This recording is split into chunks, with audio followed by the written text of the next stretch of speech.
Excited for you to be with us today. It is a super Sunday here at Hope Church. And so a little play on words there.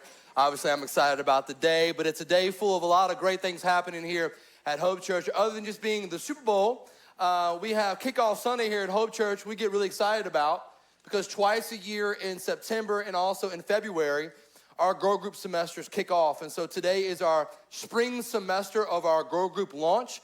And this is gonna be a great opportunity for you to get connected to a small group of people that you can do community with, you can do life together with, you can grow in community with. And so after the service today, if you haven't done so already online, you can connect to our Grow Groups that we have available today. So Alden will be back up a little bit later today, giving us all the instructions. But if you're at home today and you wanna join a group, not just groups that meet online, but you can actually just register online for groups that meet in person and also groups that meet online. And so we're excited about that. As well as at the 11 o'clock hour, we're gonna have about 100 of our students who are all converging back here this morning from Walking Wisely weekend. And so they are part of a youth conference this weekend with about 750 middle school and high school students right here in our own county. And so there's gonna be a lot of energy in this place at 11 o'clock. These kids are gonna be pretty fired up. And so my kids have been there as well. They've had a phenomenal weekend, a great experience. And so I'm just excited to hear the stories. Dustin was already just sharing with us just this weekend, and Joshua, our next gen pastor, just stories of life change, kids giving their life to Jesus. I'm sure we're gonna see some baptisms out of this. It's gonna be amazing. And so thank you for sending your student. Thank you for being part of the generosity of Hope Church. Because of what you do, students' lives are being impacted and changed. And so thank you in a very big way. I want you to know two things happening at Hope Church really fast. We announced last Sunday that beginning Sunday, March the 2nd, we are going to a 3-service format here on Sunday mornings for in-person and online. And so we're adding a third service. And so service times are moving to 8:30, 10 o'clock, and 11:30. And so I want to remind you that's March 2nd. And so I had people ask me this week, is this the week we go to 3 services? No, it's March the 2nd, okay? March the 2nd. And so there's time for you to plan. I want to encourage you again, if you're part of the Hope Church family, we're asking you to make some room to help inconvenience yourself a little bit, to consider moving up a little earlier to the 8:30 or coming a little later to the 11:30. But 10 o'clock is the most optimal time that people will pick and choose. And that does not help us create more seats in this building. And so if you could help us by not immediately saying that's the service that I'm coming to, because last week I said that and right after the service, everyone I talked to was like, we're probably gonna come to the 10. And I'm like, no, that doesn't help us, okay? And so we want you here, but we're also trying to make room for people who aren't here yet at Hope Church. I also want to remind you as well is that part of the vision of our church is that we will be a group of people who attend a service and serve a service. So if you're part of the Hope Church family, we're calling on you. We're saying we cannot continue to grow and move forward on the backs of those that serve every single week. And so part of what Attend One, Serve One allows us to do, it allows us to come in and receive the worship and prayer and the opening of God's word. And it also allows us the opportunity to give so that somebody else might have that same experience. And so I want to encourage you, we've had 72 brand new people sign up to serve on a Hope team in just the last 2 weeks, okay? We're praying for 100. And so I believe there's 28 of you who are like, is he talking to me? And I'm like, yeah, we're talking to you. We could use you, we need you. And so for the church to move forward, maybe you can scan that QR code, jump on one of our teams. We would love to have you part of it. Again, it's how the church continues to grow and flourish and move forward. And we can't just do that on the backs of a few. We have to do that on the collaborative, the collective church. And so I just ask that you would consider praying through that. We are in the second week of a teaching series on parables of Jesus. And so maybe you're journeying along in the devotional. If you have a devotional, we have 28 days of devotions we put together. If you're journeying with us, we're on day 7, but it's not too late to jump in. If you don't have a hard copy of that devotional, you can stop by Connect today. We'll give you one of those. If you're online today, just go to hopechurchnc.com. Click on the graphic link, and there's a digital copy that you can download right there online. You can have a PDF version or a digital version right with your phone or wherever you are during the day. But just a great way for us to stay engaged together today. And so before we jump into our parable today, I want to start with a question that's really going to set a baseline for this story that Jesus is ultimately going to tell us. I'm going to ask the question, I need a lot of honesty up front. And so we're Americans, this should be an easy hand raise, an easy response. But how many of us would raise our hands and say that we have a little bit of financial debt? How many of us, just really fast, would just put our hands in the air and say we have a little bit of debt? As Americans, we kind of love debt. We kind of live by debt. It's kind of the way the world functions. Come put your hands back up. I mean, maybe you're like 65 or older, or like 70 and older, and maybe you've retired and paid off some of your debts, but majority of us got some debt, don't we, right? I did some research this past week, and I discovered the average American in non-mortgage debt has anywhere from about $38,000 to $65,000 in credit card, cars, and student loans. And some of you are like, man, student loan debt, man, some people in this room, some people watching this have $100,000, $150,000, $200,000 in student loan debt. I also discovered the average American who owns a home has $240,000 in mortgage debt. And so it's safe to say the average American who owns a home is somewhere between $300,000 to $500,000 in debt, right? I also did some research last night. I discovered this. The average new car payment, if you have a brand new car in our country, is $737 a month. That's more than the first mortgage on the townhome me and Becky bought in 2005. Some of you are like, oh man, I'd love to have a $737 car payment. There are people who got payments that exceed $1,000 a month for a vehicle. I saw the average used car payment in our country right now is $525 a month. This would be a great opportunity to tell some of you that we have two groups kicking off this semester called Financial Peace University. And some of you need to find some financial peace, right? Because the Bible tells us that we are slaves to those that we're in debt to. And some of us feel like slaves. Dave Ramsey will teach you that many of us, we go to work every single month and we're making money for somebody else because we don't even own anything, right? And so we're just paying somebody else for all the stuff they're letting us borrow and use. We live in a world today where, let's be honest, we could use some debt forgiveness, couldn't we? Anybody want a little debt forgiveness? Isn't it very popular during like the political seasons for a politician to offer somebody debt forgiveness, right? I want to let you know this. I just want to break it to you. Nobody's paying off your debts for you. I'm just going to let you know that. No politician is going to give you debt forgiveness, okay? They're going to promise you that, but what they really want is a vote from you. You know that, right? And so if you got some loans for your student loans, you're going to have to pay those back. Visa, MasterCard, they're going to get theirs. Wells Fargo, Bank of America, they're going to get their money, right? You might file Chapter 7 bankruptcy, but that does not exclude you from student loans or even from medical debt. You know that, right? And so we're going to have to pay it back. But I think for many of us, if we could be honest, we feel the weight of debt. And many of us long for this idea of finding freedom, finding forgiveness from our debt. And in our story today, Jesus is really going to use this as an illustration. He's going to talk about this servant who owes this king this tremendous debt and how this king is going to do the unthinkable for this person who's in debt to them. If you have a Bible today, I want you to go ahead and get to Matthew chapter 18. That's where we'll spend our time together today. We're going to be in verses 23 through 27, and we'll skip around in Matthew chapter 5 in a little bit, and we'll come back and wrap up the story a little bit later in Matthew 18. But it says this: therefore, the kingdom of heaven may be compared to. Let me just stop right there. Again, Jesus is telling these parables, and many times what you're going to hear him say is the kingdom of heaven is compared to something. You might even see him say the kingdom of heaven is like something. So he's going to use a story, a parable, a metaphor to help us understand what God's kingdom's about and what God's principles are ultimately about.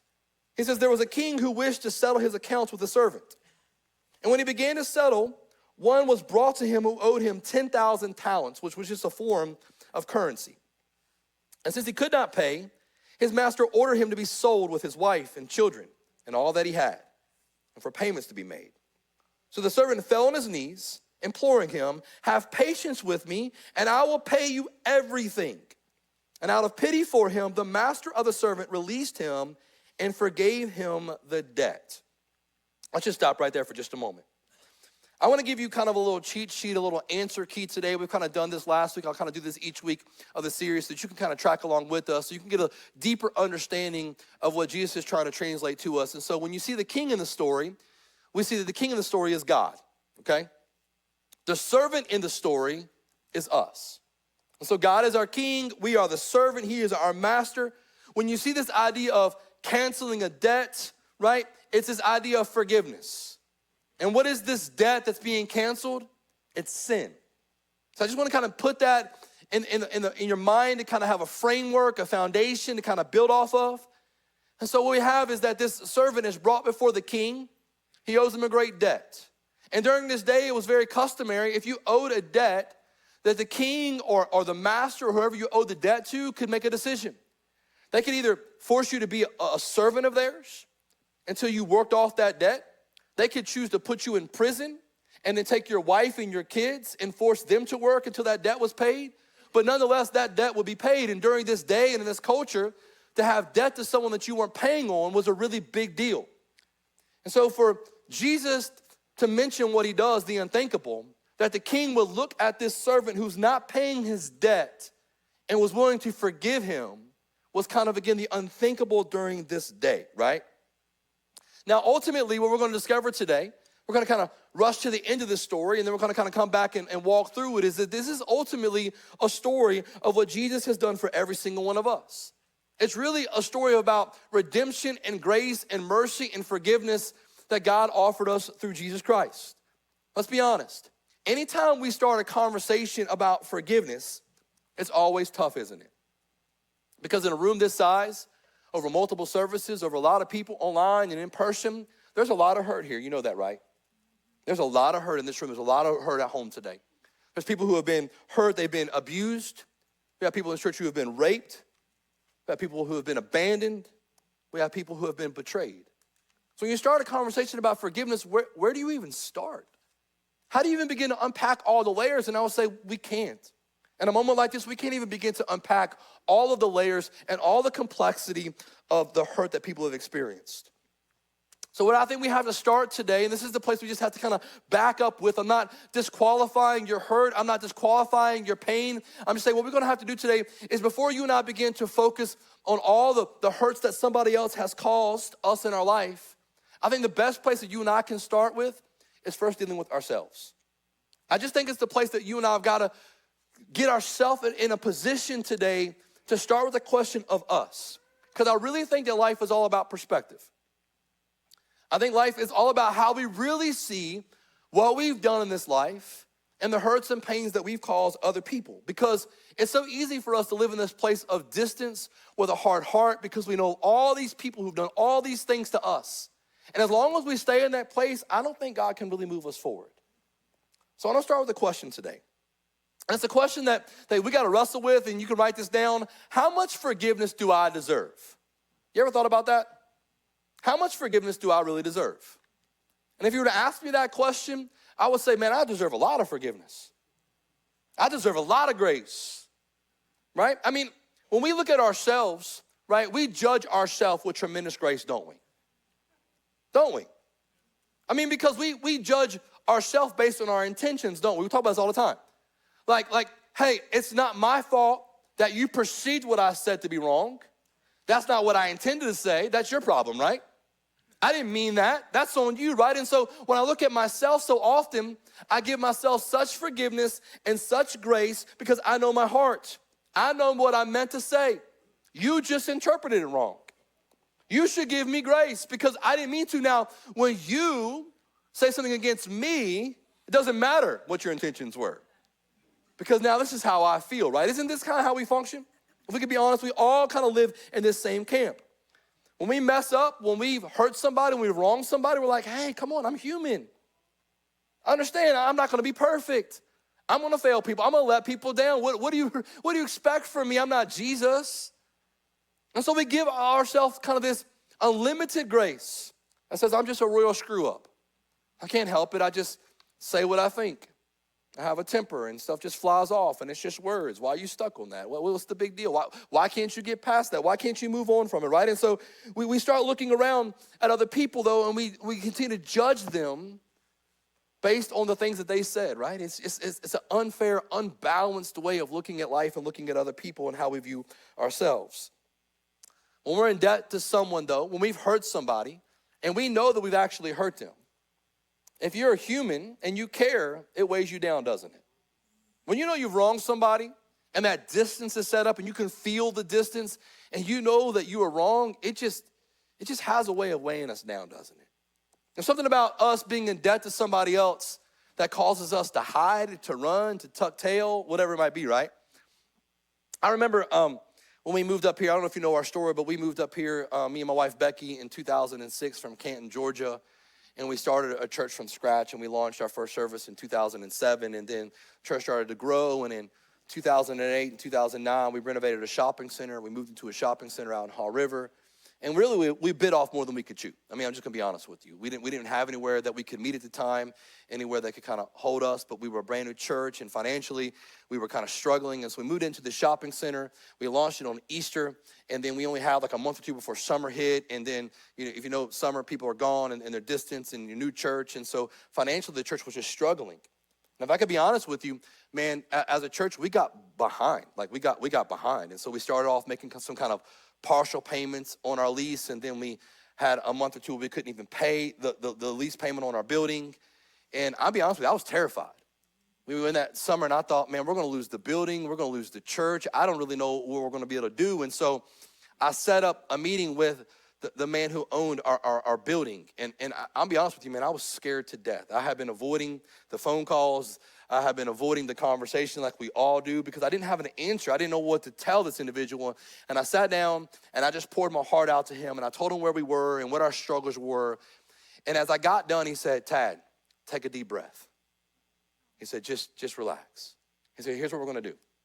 I said, I'm gonna forgive all the debt of the church for the last 4 months. He said, and we're gonna give you 2 more months of breathing room just so you guys can catch your breath and get ahead. I remember sitting in that room thinking, this is not what I expected.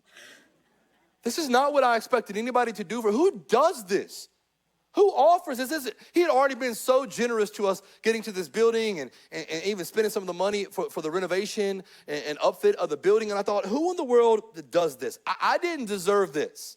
I didn't deserve someone to do something like this for me. I don't think I could have done this, because I don't even think I'm in a position to be able to offer this to somebody. Like I don't even know how I could ever repay this or do this for somebody else, right? What I want to do today is I want to start with us, the introspection of ourselves, because this is the truth. And you can write this down today. You can take it to the bank. This is the truth for all of us, is that we are all in debt to God. And I don't just mean like relationally. I don't just mean like financially. I mean spiritually. Spiritually, we are all in debt to God. Our sin has accrued debt plus interest. It's compounded. From the time that we are born into this world, we have a sin nature. And that means we are accustomed to sinning. So we begin to sin, and we continue to sin, and all of a sudden that sin accrues, and that debt gets bigger and bigger and bigger, because we are sinning against God. We are choosing our way over God's way. And what happens? That debt ultimately separates us from God. It's not so much that God runs from us, it's that we run from God, right? I don't want to face God. I've done too much. I don't want to face God. I know what I've done. God doesn't want to see someone like me. We start to convince ourselves of all these lies that God doesn't want to be in a relationship with us, and that's what sin does. It pushes us. It drives us further away from the heart of God, right? And so what has to happen? God, who is our king, looks at us as our master, sees that you and I have this debt, and God says, in order for you and I to be in a relationship, this debt payment has to be paid. Somebody has to come and pay the debt that you and I cannot afford. And so God, in his great mercy and grace and love, God wrapped himself in flesh and sent Jesus to this earth. And Jesus came as a perfect sacrifice, the debt payment for my sin and yours. And Jesus came to do for us what we could not do for ourselves. He came to give his life for us so that you and I could be forever forgiven for every sin we've ever committed. This is what God offers every single one of us. And so he comes as this reconciliation, this gift of mercy and grace to restore us back to God. A sinless servant comes, dies a death on our behalf to offer us forgiveness for our sins that we do not deserve. Look what it says in Romans 5:8. It says, but God shows his love for us, that while we were still sinners, Christ died for us. You know what that means? It's almost like you stole God's credit card and you went out and you started racking up some debt in his name. And then he confronts you about it and you continue to just keep racking up debt. And it says, all the while that you're racking up debt, and debt again is sin, we just continue in this lifestyle of sin, God just keeps forgiving us. God just keeps forgiving us. He just keeps showing us this unbelievable love. He forgives us, and then we just keep on racking up the debt. He forgave us even while we were still sinning against him, even while we are still sinning against him. And see, what we often have, especially in the South, is kind of this abusive relationship with God. We kind of walk in to church and we receive this free, unmerited, undeserving gift of grace and mercy, and God lavishes his forgiveness on us, and then we think it gives us a free pass to just continue to live in a cycle of sin. And I'd say, if that's the truth for you, then you've never really discovered what God did for you. You've never really seen yourself for the person that you really are and who God really is.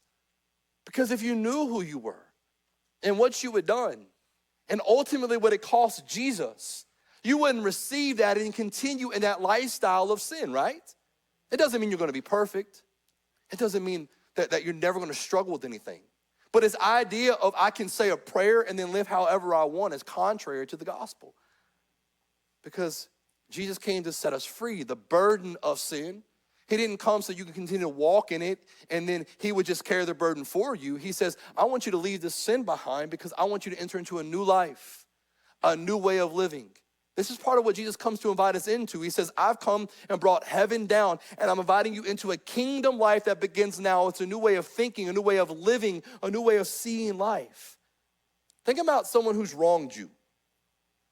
Can you imagine that person allowing you to offer them this amazing gift of forgiveness and then just wiping the slate clean? Think somebody that you've wronged. Right? How hard it is to have a conversation with somebody that you've wronged and sit down with them and then ultimately just see your side and just say, you know, you're right, I'm wrong, let's just move forward with our life. That's a hard conversation, isn't it? How hard is it when somebody owes you money to get to a place of reconciling that situation without the relationship being ruined? For God to do this for us is amazing, isn't it? We lose sight of it. I think so often we believe that we deserve forgiveness. We look at ourselves and we say things like, well, you know, I'm not that bad of a person. My heart is good. I deserve forgiveness. If we're not careful, we take it a step further and we think that God owes us forgiveness. You know what? God doesn't owe us anything. He doesn't owe us anything. He didn't have to do what he did for us. He chose to. He gives us, again, this amazing, unlimited gift of forgiveness and then tells us to live our lives out of that forgiveness. He says, if I've forgiven you of your debt, then you got to be somebody who forgives other people of their debts. No, God, listen. I appreciate the fact that you forgive me my debt, and that's awesome because that's your job. But like me living in response to that, no way, because you don't know what they've done to me. And God's like, have you kept a list? Have you seen all the wrongs that have been committed? Have you seen all the things that I've forgiven? Have you really looked around? Let's be honest, we love receiving forgiveness. We just struggle with giving it away. Look what he says here in Matthew chapter 28, verse 34. If he continues his story, he says this. But when that same servant went out, he found one of his fellow servants who owed him 100 denarii, which again is a form of currency. And seizing him, he began to choke him, saying, pay what you owe. So his fellow servant fell down and pleaded with him, have patience with me and I'll pay you. He refused and went and put him in prison until he should pay his debt. When his fellow servants saw what had taken place, they were greatly distressed, and they went and reported to their master all that had taken place. Then his master summoned him and said to him, you wicked servant, I forgave you all the debt because you pleaded with me. And should not you have had mercy on your fellow servant as I had mercy on you? And in anger, his master delivered him to the jailers until he should pay all of his debt. So here you have someone who's just been given this amazing gift of forgiveness, who then goes out immediately and finds somebody who owes him a debt and doesn't show him the same mercy that he's received. You see how God is beginning to liken this to us? He says, how many of us can come to a place like this? We can lift our hands high and we can just relish in the grace and mercy of God. And yet we hit the doors and we can't show that same mercy to our spouses, to our kids, to somebody we share a cubicle with, a neighbor, a family member, a friend. We don't show that same type of grace. And he says, hey, you wicked servant, how could you even begin to say you understand my forgiveness if you can't live your life out of that same forgiveness. It's very convicting, isn't it? It presses on our hearts. This is what Jesus is telling a story. He's trying to bring us in. How do you and I respond when someone owes us a debt? How do we respond to those who have hurt us, who've wronged us, who've gossiped to us, who lied to us, who betrayed us, who cheated us? We want justice. We want people to hurt. We want people to pay. We want people to feel what we feel, and many times worse, don't we? Now, when we moved here in 2006, the housing market crashed in the country, if you know that, from 2006 to 2008. It was a really difficult time to sell a home all over the country. And me and Becky owned a townhome. We were trying to sell a townhome. We couldn't sell a townhome because Cherokee County, Georgia, was the number 2 county in the country that had the most foreclosures in the country. Las Vegas was number 1.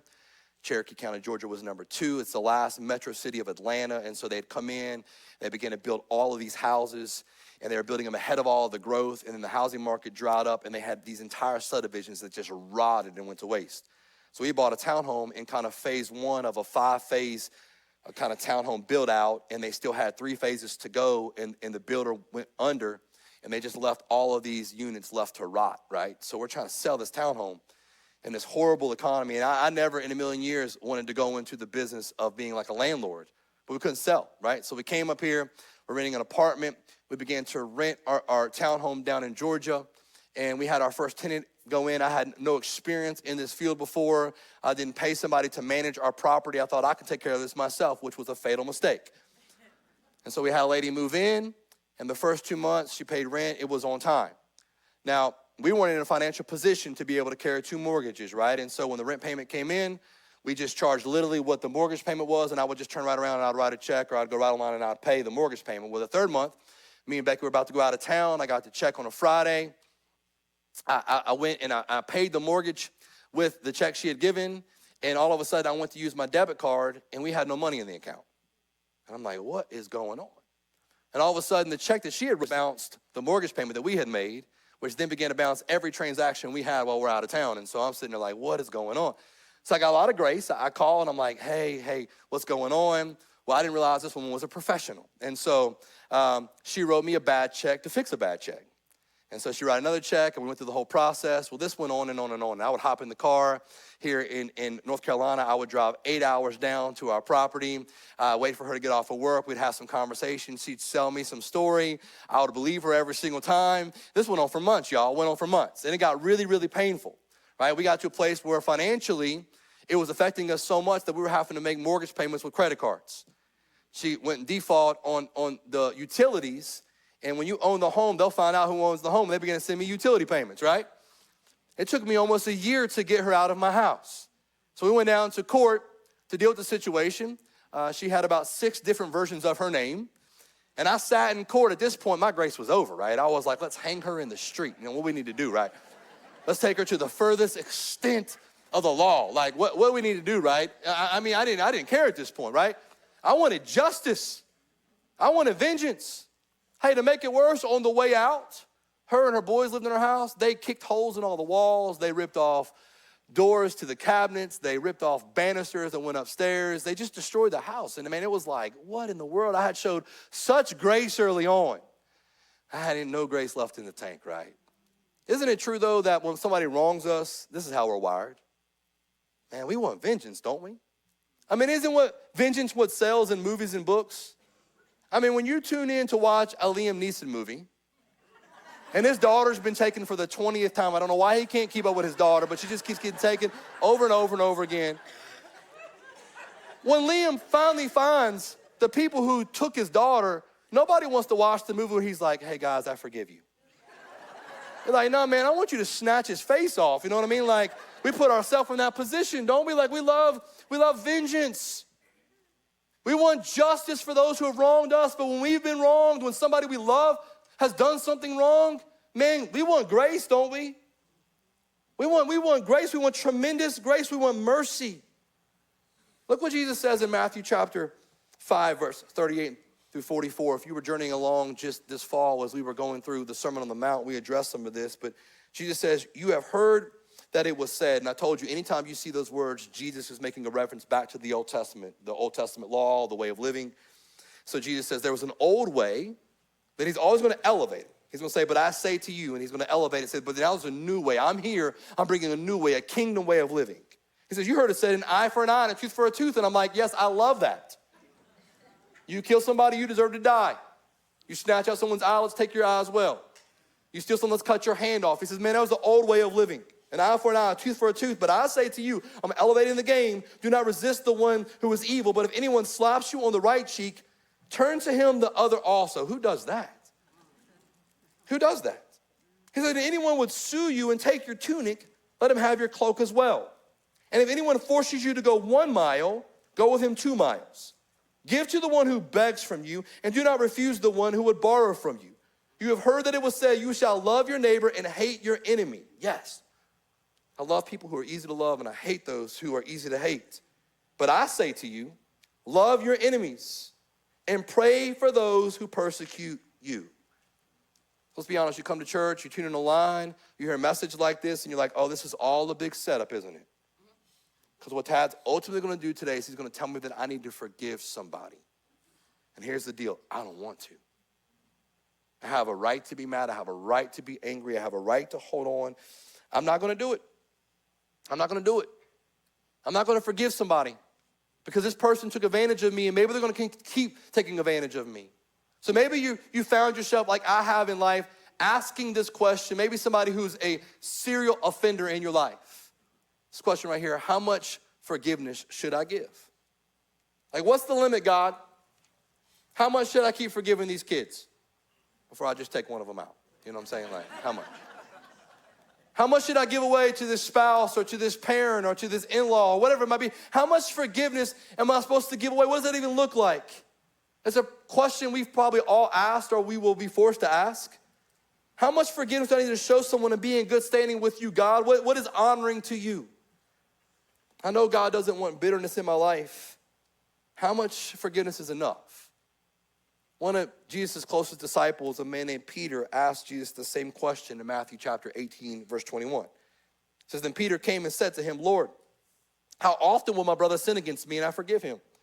It's a good question, right? Like, how often can I let this person keep sinning against me, doing things that don't honor you, but also things that hurt me? He asked this question as many as 7 times. You say, why would he ask that question? Why would he ask that? Should I forgive 7 times? Well, the reason why Peter asked that question, it comes from a really good place. Because during this day, religious leaders, Jewish rabbis would have taught that you were kind of exceeding everyone else when you were willing to forgive somebody up to 3 times. So they kind of taught this principle, mentality, like you're a holy person, you're a righteous person. If you can forgive once, you can forgive twice, and you can forgive 3 times. You're kind of above the standard. And so Peter's like, well, hey, should I more than double that? Instead of 3 times, should we forgive somebody up to 7 times? And so you kind of see his heart, like we're called to kind of exceed expectations. We're called to kind of go the extra mile.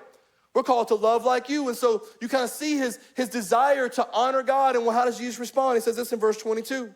Jesus said to them, I do not say to you 7 times, but 77 times. So Peter's like, okay, I'm going to get a note out of my phone. I'm going to keep track, like 1, 2, 73, 74, 75, 76, 77. That's it, I'm done, right? Right? Is this what Jesus is telling him? No, Jesus is not so much getting him to focus on a number. He's focusing on the fact that our forgiveness should be limitless. We're just going to be people who forgive. These are people who belong to my Father. Well, how much should I forgive? We're going to just keep forgiving. Well, how's that possible? You got to know how much I've forgiven you. You got to really begin to really recognize all of your debts, all of your mistakes, all of your sins. You're just going to forgive from that place. You're going to fully forgive like you've been fully forgiven. Because if you don't, it's going to clog up your heart. If you can't forgive others, then it's going to be hard for me to ever do the work that I desire to do in and through you. If you've been forgiven, forgive. You want to experience freedom? You got to let go. You got to forgive. We say here at Hope Church that forgiven people forgive people, period. I heard many years ago a pastor say that Forgiveness is not about keeping score, but forgiveness is about losing count. I wonder how many of us have been able to just keep a good account of all the wrongs that a spouse or a child or a parent or someone that we love or we're supposed to love has ran up against us. I wonder how many marriages could just completely change their trajectory today by just simply starting from a place of forgiveness, a place that so many of us are unwilling to go. You say, Tab, but practically, let me ask you a question. How can I really forgive? How can I truly forgive? What does that even look like to really forgive? Where do I even start? Because if we're honest today, this seems like some heavy lift and it seems like it's way too much. Well, I told you guys that I've been going through counseling the last couple years and I've had to deal with the hurts that I've caused in people's lives and the hurts that people have caused me that I haven't dealt with in life. And here's what my counselor gave for me as homework, so I'll give it to you. He said, you need to sit down, Tad, and make a list. First start by identifying who has hurt you. Just start there. Just draw a line down the middle of a paper and just identify who's hurt me. Who are the people that I find myself gravitating to that I hold on to? Those moments that just come up in my mind when I'm in the shower or I'm driving in the car or I'm alone or I'm out mowing the grass or whatever it is, and it just cycles through your mind and you can't let them go. You just kind of hold on to it. So just write down the name of that person. If you want to write down what they've done to you, write it down. Write down the offense. Just go ahead and write down, list it out, put it on a piece of paper. It says on the next column, I want you to write down who you've hurt. Identify who you've hurt. You know what? When I did this project, you know what I discovered? There are more people on that side of the column than on the side of the column that hurt me. There are more people that I could look back at life and say, man, I probably hurt them. I didn't mean to, but I probably hurt them unintentionally. I began to look at the list of things that I've done wrong and how I've wronged people, and all of a sudden my list got really short. And it was just a perspective thing for me to be able to see just how much I've hurt people. It was very humbling. Put me in a posture of humility. You say, Tad, how can I really begin to forgive those that I've wronged and those who have wronged me? The Bible tells us to pray for those you have hurt and pray for those who have hurt you. And that's hard, isn't it? How do I really pray for somebody who's hurt me, who's wronged me? Matthew 5:43-44 says, you've heard that it was said, love your neighbor and hate your enemy, but I tell you, love your enemies and pray for those who persecute you. And you're like, man, I can pray that prayer right now. God, I pray something awful happens to that person today. Like, let them feel the pain that I felt. God, I'm not asking you to kill them or take them out, but like just some kind of ailment, some type of disease or like disability. God, like just let them just like God, it doesn't have to be like in their life, but God, let it be close. Just let it be close. Just let them feel the pain that I felt. Like I can pray that prayer. And he's like, no. I want you to pray blessings on those who've hurt you. Why? Because the grace says through the lens of Jesus that they are like sheep without a shepherd. Helpless, hopeless, lost, don't know right from wrong. Even if they did, there's just people in this world who are blind to the things of God. He says, but you know the truth. You got to learn how to pray for those. Say, I don't know how. He says, just start by just saying, God, give me the mercy and grace to be able to pray for this person that I loathe, that I hate. God, I don't even want to pray for them. And you know what you're doing? You're praying for them. God, I don't even know how. Just tell God your emotion. God, I don't feel like it. God, I don't feel like praying for them. But God, just give me the grace and mercy to be able to pray for them. God, just give me your eyes. God, just give me your heart. God, soften my heart because my heart is so hard. And what you discover is that if you can't let go of that person, if you can't begin to forgive in your heart, because forgiveness is not allowing somebody to have that place or that position back in your life, it's just you letting that person go. Because if you don't, you will wall your heart off. And bitterness and resentment will set in. And God can never do the deep work in your life that he desires to do. So how can I forgive? You got to learn how to forgive those who have hurt you. And I'm talking to myself, man. I'm still walking through this season. I got to forgive those who I've hurt. I got to forgive those who have hurt me. Colossians 3:13 says, bear with each other and forgive whatever grievances you may have against one another. Forgive as the Lord has forgiven you. I can't do that. And in our own strength, we can't. I can't forgive the way that God has forgiven me. But yet I'm called to be a follower of Jesus. I'm called to follow, grow, and live for Jesus and to respond out of a heart of overflow of what he's offered me. And so my life's mission is to show other people the grace and mercy and love that God has shown to me. Again, the whole point of this story is that Jesus is showing us this unbelievable grace and mercy of a king who forgives this tremendous debt, and we're the ones indebted. And then it shows the one who can't forgive this debt is the one who's put in prison. You know what he's telling us? If you don't learn to forgive debts, you are a prisoner trapped. You'll never be able to move past it. We've said so many times, the person who's probably offended us doesn't even remember the fact they've offended us or care. And we're waking up every day offended and hurt and waiting for that person to offer us an apology that most likely will never come. So God says, you just got to learn how to give it away, because if you don't, your heart becomes so hard. It becomes so cluttered up. Let's be honest, forgiving people from our past is difficult. But I got to choose just to forgive. It's scary. Why? Because we almost find comfort in our pain to let go. Seems so hard, doesn't it? It's like, I just can't let go of this because for so many years, I've just held on to this and I've toiled with it. I got a right to be mad, and you know what? You probably do. But your rightness is destroying you from the inside out. Anger, resentment, and bitterness are affecting the people you love the most, and ultimately, it's affecting your relationship with God. Can I just be honest with you? The way that God's redemption and reconciliation works is sometimes the worst thing that's been done to you can bring out God's very best in you. You got to let him do that work. When you give the gift of forgiveness to someone who doesn't deserve it, you reflect the heart and nature of Jesus. And he can begin to do something in and through you in ways you never thought possible. Listen, I've learned in my own life, I've had to learn this, that I can only begin to really live out of the overflow of forgiveness when I have an accurate reflection and perspective of just how much God has forgiven me. I don't know your story. I know my story. I was an awful person who did a lot of awful things. When I look at who God is and I think, man, God, I didn't deserve your love. I didn't deserve your grace and mercy. I didn't deserve a second chance or a third chance or a 1,000 chance.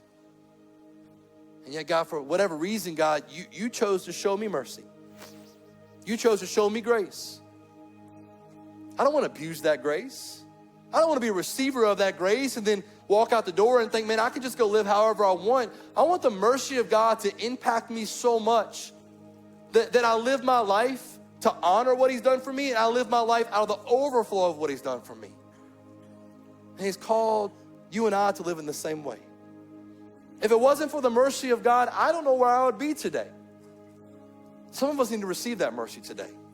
Some of us need to give that mercy away today. Here's what I'm asking you to do today. I'm going to ask you to stand to your feet. I'm going to ask our prayer team to come forward.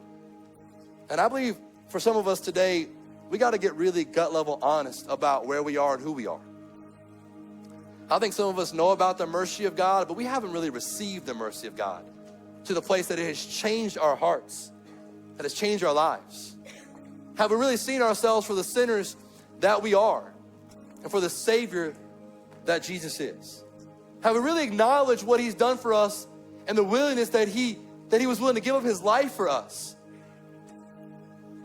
to do something for us that we could never repay? Has it brought us to a place of humility? How we surrendered our life and saying, I realize that I cannot find forgiveness anywhere else. I cannot earn forgiveness on my own. God, it is only because of you and through you. Have we really, truly swallowed our pride and surrendered the mercy of God through Jesus Christ? Because if we have, it'll change us. Some of you today, it's an opportunity for you to fall on your face before God and just surrender to him and receive the mercy that he offers us. For others of us, we know the mercy of God. Let's be honest, we're not living out of that mercy. Some of us aren't showing it to our spouses. We're not showing it to our children. We're not showing it to people in our lives. Maybe it's an opportunity for you today to just come at the feet of God, grab a shoulder, fall down before the foot of God today and just say, God, I want to be someone who lives out of the overflow of the mercy you've shown me. I want my life to reflect who you are. Let's pray together. God, today, God, your mercy is something that I can't even all the time put into words. It's something that my mind can't even really begin to wrap around. When I look at my life and I look at what I've done, I look at how far I was from you. I looked at how much I loved sin more than I loved you. And God, I look back and I see a father who just kept chasing after me, who just kept loving me, who just kept pulling me in close. When I see a father who paid the ultimate price by giving up his son in my place, to die the death that I deserve for all the debt of sin that I had racked up. God, so that I could experience your forgiveness and grace and mercy and love, redemption, a clean slate, a fresh beginning, a new start in you. God, it's a debt that I can't repay, God, but I want to use my life to just reflect. I want to use my life for your glory. I want to use my life in such a way to honor you for what you've done. So God, work in me. I pray for those who've never received that gift of grace, that this will be a moment today they will receive that gift of grace. I pray for those who have received that grace of mercy, that gift of mercy, that today, God, we would choose to live out of that overflow. We would bring somebody forward today, maybe a marriage that needs to just start from a place of mercy today. Maybe a parent who needs to fall on their face today and just say, God, I'm not representing you well in my home. Maybe somebody here today who just needs to let somebody go. God, just forgive in their hearts. God, we trust you today. God, you make all things new. In Christ Jesus' name we pray. Amen. Well, thank you so much for joining us today. We hope that you gain something from this content, that it helps you to follow, to grow, and to live for Jesus. We drop new content just like this every Monday morning, so we want to invite you back. And the best way to do that is to follow, like, and subscribe on whatever platform you're watching to stay connected to everything we have going on here at Hope Church.